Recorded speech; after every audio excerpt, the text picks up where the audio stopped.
When we talk about emotions, we often speak in terms of positive and negative, and there's some misunderstanding over what these terms mean.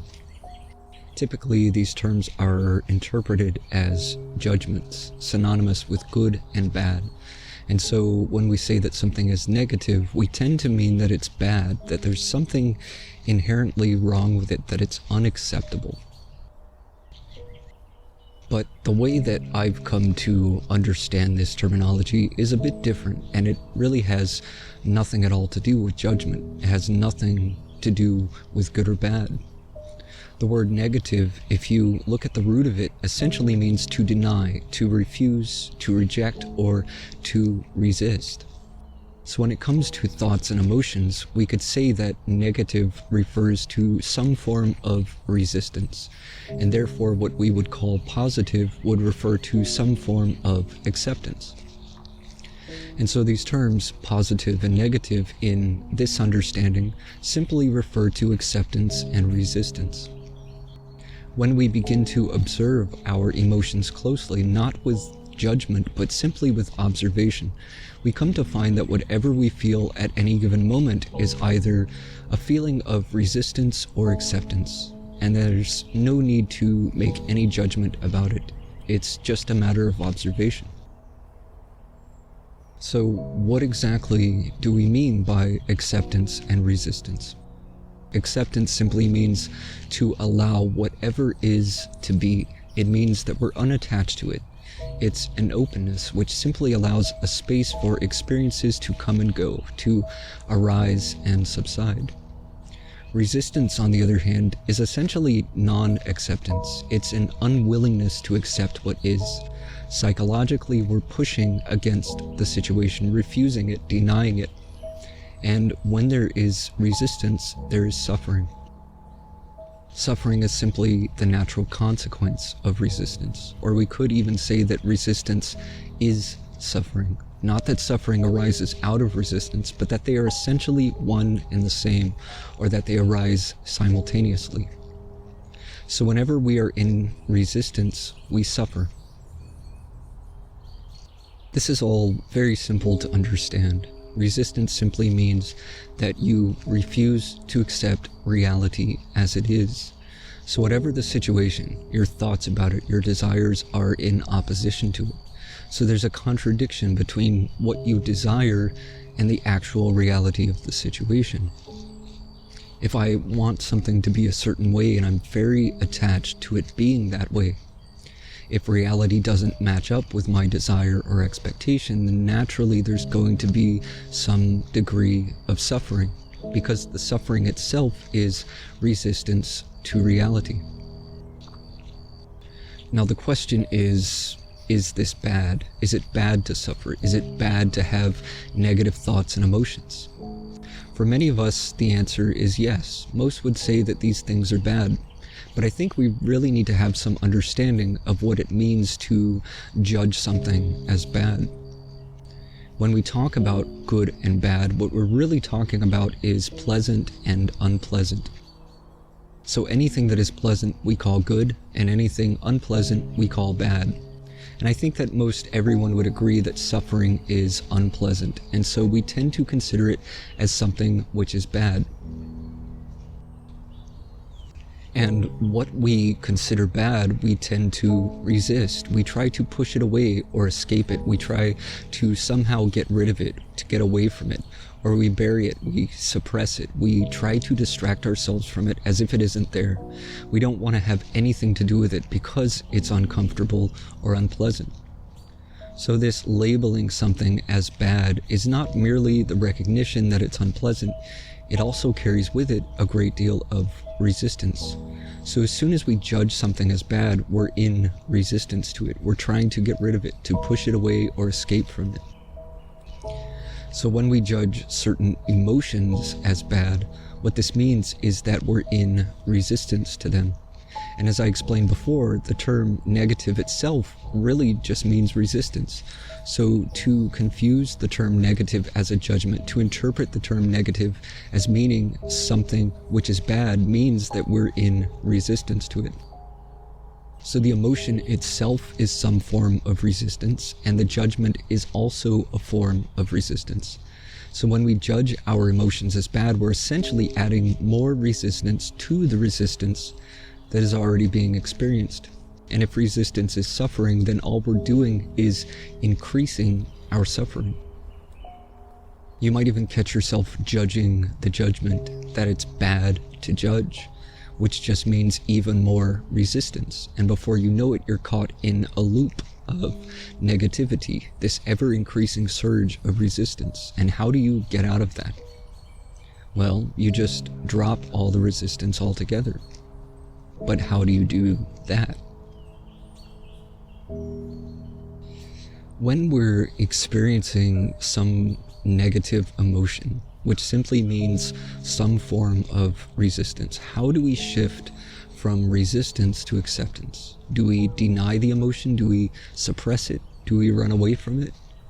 All of that is also resistance, which means that the more we try to resist these feelings, the more we actually suffer.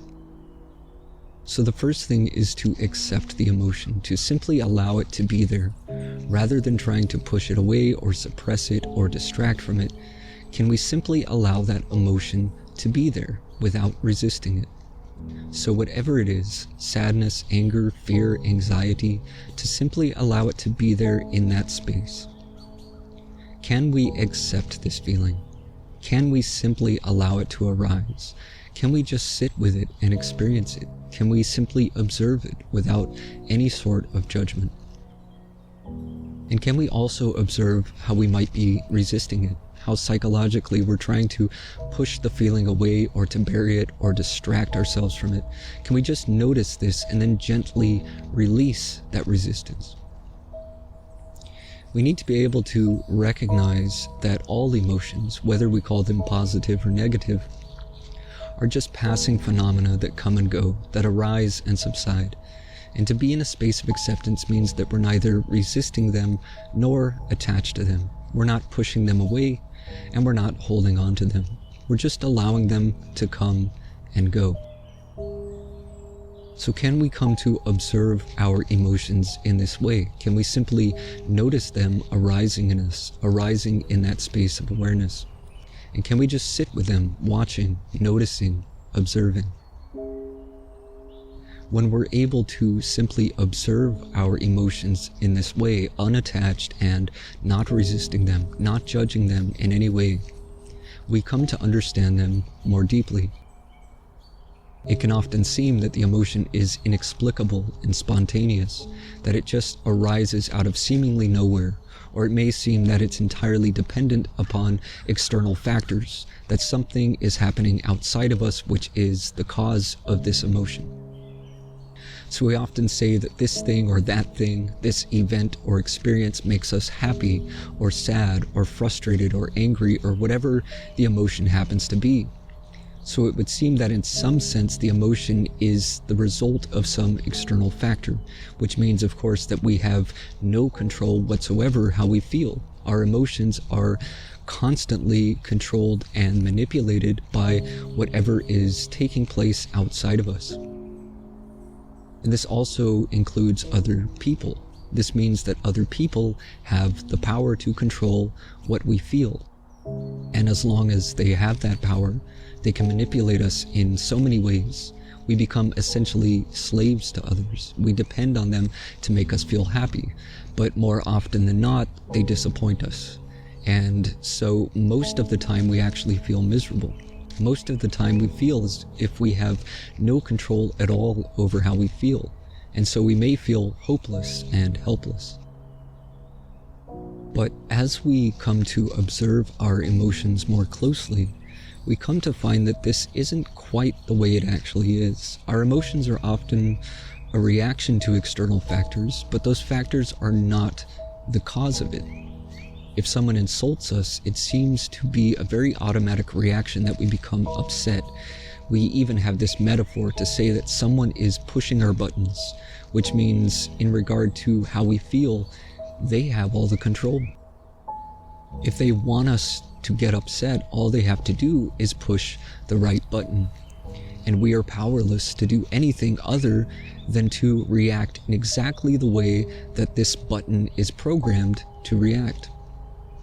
But this metaphor is actually helpful in understanding all of this, because we can come to understand that just like a machine, our buttons do have some kind of programming behind them. The problem is that we just dwell on the surface emotion. We get stuck in the anger or sadness or whatever it happens to be, but we never go deeply into it. We don't ever examine the programming behind it. But as you observe your emotions more deeply, you begin to realize that there are all these internal mechanisms. It's not merely an inexplicable automatic reaction. There is some internal reason why that particular reaction takes place. And by understanding it, you can actually change the mechanism. This means that you don't have to react automatically. You actually have a choice in all of this. It's actually you that holds all the power, not the other person or the situation or whatever it happens to be. The only reason it seems that all these external factors have this power over you is because you allow them to. And you allow them to by believing that you don't have any power over what you feel. So if someone says something to insult you, the tendency is to react automatically. You become upset, you feel sad or angry, and it would seem as if that person has caused you to feel that way. But can we go more deeply into it? Rather than just remaining on the surface, can we go into the emotion and see where it's arising from within us? When we're able to do this, to observe our emotions, to examine them in this way, we find that there are underlying components to the mechanism. It's not just anger or sadness. That's just the surface emotion. But underneath it, there are other factors. So if someone insults me and I get upset, can I take a moment to just sit with that feeling and observe it? Can I go into it and see where it's arising from? Not merely to assume that the other person is the cause of it, but to recognize that it's a reaction arising from some place within me. But arising from where? On the surface, it may feel like sadness, but what is beneath that sadness? If I really go into it, I might discover that underneath there's a feeling of insecurity. Deep down, I may have some belief that I'm not good enough, that I'm inadequate, or something of that sort. So the reality is that I have this limiting belief about myself, about my value as a person, which is always there, even though I may not always be aware of it. But when someone says something to insult me, suddenly there's some awareness of that belief. What they say is in some way in accordance with that belief. And so it's as if their words awaken that belief in me or seem to confirm it.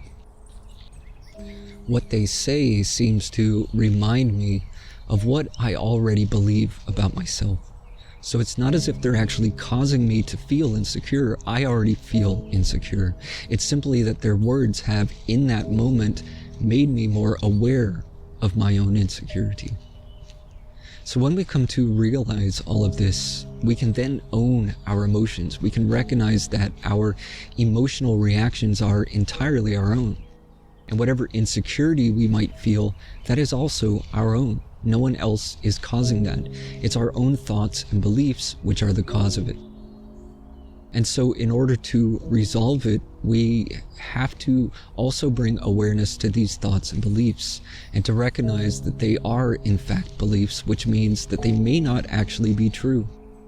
And we should be willing to question whatever beliefs we have about ourselves. So why do I feel insecure about myself? How did I come to have this belief in the first place that I'm not good enough or I'm inadequate? Maybe a long time ago someone said something to me in regard to my worth, that I'm no good or whatever it was, and I believed it. Or maybe no one said any such thing. Maybe someone simply behaved toward me in a way that was unkind, and I interpreted it as an indication of my value. Either way, I'm the one who internalized it. Whether I choose to believe something that was said, or whether I choose to interpret some behavior as an indication of my value, That choice was mine. That interpretation was mine. That belief was mine, and still is. And now that I'm older and hopefully wiser, I can re-examine it. Perhaps now with a broader perspective of the situation, I realize that the person in that story, the one who seemed to influence that belief in me, was someone who was very unhappy at the time.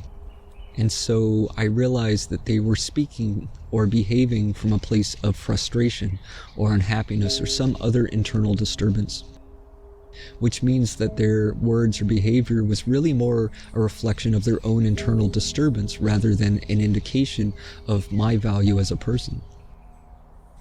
And so maybe my interpretation was wrong due to my limited understanding at the time. And more than this, maybe my value as a person really has nothing at all to do with what other people think. So in understanding all of this, I'm able to let go of that belief, which means I no longer feel so insecure about myself. And so I no longer react as I did. If someone insults me, I don't take it personally. And so I don't tend to get upset. But to come to that place does require a great deal of introspection. And that really begins with acceptance. Because as long as we're in resistance to our emotional reactions, we're unwilling to examine them. We don't want to go deeply into them because there may be a lot of discomfort there. And we resist that discomfort. We don't want to go into it. We want to be rid of it. Or at the very least, we want to push it away or bury it or escape or distract from it. Anything to avoid looking at it. Anything to avoid feeling it. So the tendency is to resist whatever negative emotions we experience, and that actually does nothing to resolve them. It only makes them all the more unbearable. As I said before, these emotions are a form of resistance, and resistance is suffering. And when we resist our resistance, we increase our suffering. And one way that we try to avoid all of this is to bury our emotions, to repress them, so that we don't have to deal with it. But that doesn't make it go away. It just builds up inside of us, and eventually it has to surface. The more that it accumulates, the more intense it is when it finally arises. So if you have some minor frustrations or agitation that you keep repressing, it builds up into anger, and that anger builds up inside of us until there's no more room to hold it. And then the slightest thing can set it off. All of a sudden we can explode into a rage over something practically insignificant. The anger that we experience in that moment is disproportionate to the situation because it's not merely in response to that situation alone. It's all the anger that we've been burying in response to so many other situations. So repression is not the way to go. Avoidance of any sort is not the way to go. When these emotions arise in us, we need to simply allow them to be felt and experienced. I've noticed in my own experience that whenever some negative emotion arises, if I simply allow it to be there, if I don't fight against it, if I drop whatever resistance I have about it, whatever judgment, which means to fully accept it, and if I'm willing to just sit with it and observe it, as soon as I do this, already it begins to lose its intensity. It begins to diminish. It may not dissipate immediately or entirely, but the more that I accept it, it decreases. Because once again, we're talking about some form of resistance. So even to accept that you're experiencing resistance releases some of that resistance. And the more you accept, the less resistance there is. So even if we don't fully understand the emotion, if we don't understand where it's arising from, just to drop whatever resistance we have about it releases so much tension. Acceptance is a kind of mental relaxation. It's a letting go, simply allowing whatever is to be. And in this case, we're talking about some negative emotion. So that means we're simply allowing the emotion to be there, to be felt and experienced. Allowing means that we're not resisting it, but we're also not holding on to it either. It means we're completely detached. So we're allowing these feelings to come and go. And while they're present with us, we simply observe them, not just what's on the surface, but all the layers beneath it. And the more we come to understand these feelings, the less they tend to overwhelm us.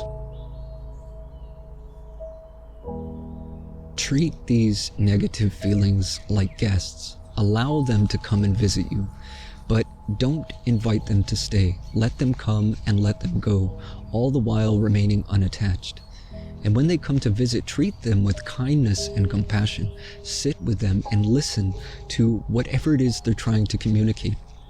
Often they're just trying to tell you something. And when you have understood what it is that they're telling you, they tend not to stick around. So let them come and let them go. What is also helpful in all of this is to shift the attention, to bring the attention to the present. If we observe our emotions closely, we may find that a great deal of what we feel is arising from thoughts about past and future. There may be some regret or some attachment to something in the past, or we may be anxious or worried about something which may occur in the future. What most disturbs us is what we imagine, not what actually is, and all the attention is caught up in the noise of the mind in thinking about past and future. So to bring the attention to the present moment brings it out of the mind, just to allow the attention to take notice of what is happening in the moment without interpretation, just observing the sights and sounds and sensations, and to relax into that space of presence. And this includes everything that is taking place in that moment, outside of you as well as within. So whatever emotion you're experiencing, to be present with that as well. When I talk about shifting our attention in this way, I'm not saying to shift it away from the emotion entirely, in the sense that we're avoiding it or ignoring it. What I really mean is to expand awareness so that we are aware of everything taking place in that moment. Typically, when we experience some negative emotion, we become immersed in it. Most of our attention is in the emotion. We're totally absorbed in it. And so we become unaware of many of the things that are taking place around us. Or we could say that the emotion obscures our ability to see and experience everything else with clarity. So even if we're perceiving whatever is going on around us, we tend to perceive through the filter of that emotion. So by shifting our attention, we're actually broadening our awareness to encompass the entirety of what is taking place, so that there is the emotion that we're experiencing, but there is also everything else that is occurring in that moment. And quite often, the circumstances of the moment may have little or nothing at all to do with the emotion that we're experiencing. As I said, the emotion may be rooted in some thought about past or future, but what is happening in the present moment is often altogether different. The events of the present moment may not include any of the things which we're thinking about.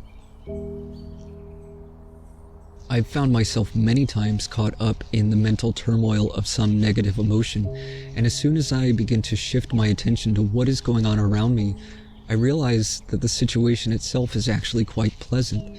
Outside of the mind, there's often no problem at all. Everything may be just fine as it is. Or it may be that everything is neutral, neither pleasant nor unpleasant. Or it may be that there is some unpleasant occurrence, something challenging or uncomfortable or what have you. But often it's not as disturbing as the mind makes it out to be. Often the mind can take a challenging situation and make it all the more challenging, even seemingly impossible. The solution might be very simple. It might be right in front of us, but a clouded mind can prevent you from seeing the solution. So to be able to relax, to be present in the moment, helps to settle the mind. Cloudy water becomes clear when you stop stirring it and allow everything to settle. So the mind also becomes clear when we stop resisting. And it may take a little while for all the dust to settle, so be patient. Because if you're impatient, if you become agitated because the dust has not completely settled, then all you're doing is stirring it up again. If you can allow the dust to settle, then you can have some clarity on the situation. And if there is something which needs to be done, you'll know exactly what to do. And it may be that nothing needs to be done. It may be that all the mental agitation, all the turmoil, all the resistance was simply an exaggeration. It may be that the situation is not as difficult as the mind makes it out to be. Or it may be that everything is actually fine just as it is. The problem may be completely imaginary. But you won't know until the mind is clear enough to see it. Whatever the situation may be, you can either do something to change it or you can't. But to add this mental resistance to it does nothing to help. It's entirely unnecessary. It just makes it all the more difficult to see what needs to be done. Or it may actually make matters worse in some cases. So what I'm suggesting here is that we come to understand these emotions. Understand what they're really about. Where do they arise from? What is at the root of them? And in order to understand all of this, we have to observe, which means, first of all, that we stop resisting it. We don't bury it. We don't run away from it. We face it. We sit with it. We look at it. We allow it to be there. We allow it to be felt and experienced. We drop whatever resistance we have about it and just allow it to be there so that we can observe it. And we recognize that all these emotions, both positive and negative, are just a passing phenomena in the space of awareness. So we're just observing. And you'll notice over time, as you're able to do this, that the intensity of these emotions decreases, the duration decreases, the frequency decreases. And as you learn to release resistance and to accept what is, including these transient emotions, the mind becomes clearer, and there is a deeper, lasting experience of peace. Over time, you find yourself less and less disturbed by those things which used to disturb you, that used to irritate and agitate you. You find yourself becoming less and less reactive. You find that you deal with challenging situations more calmly and effectively, and you find that overall you experience a deeper sense of peace and contentment.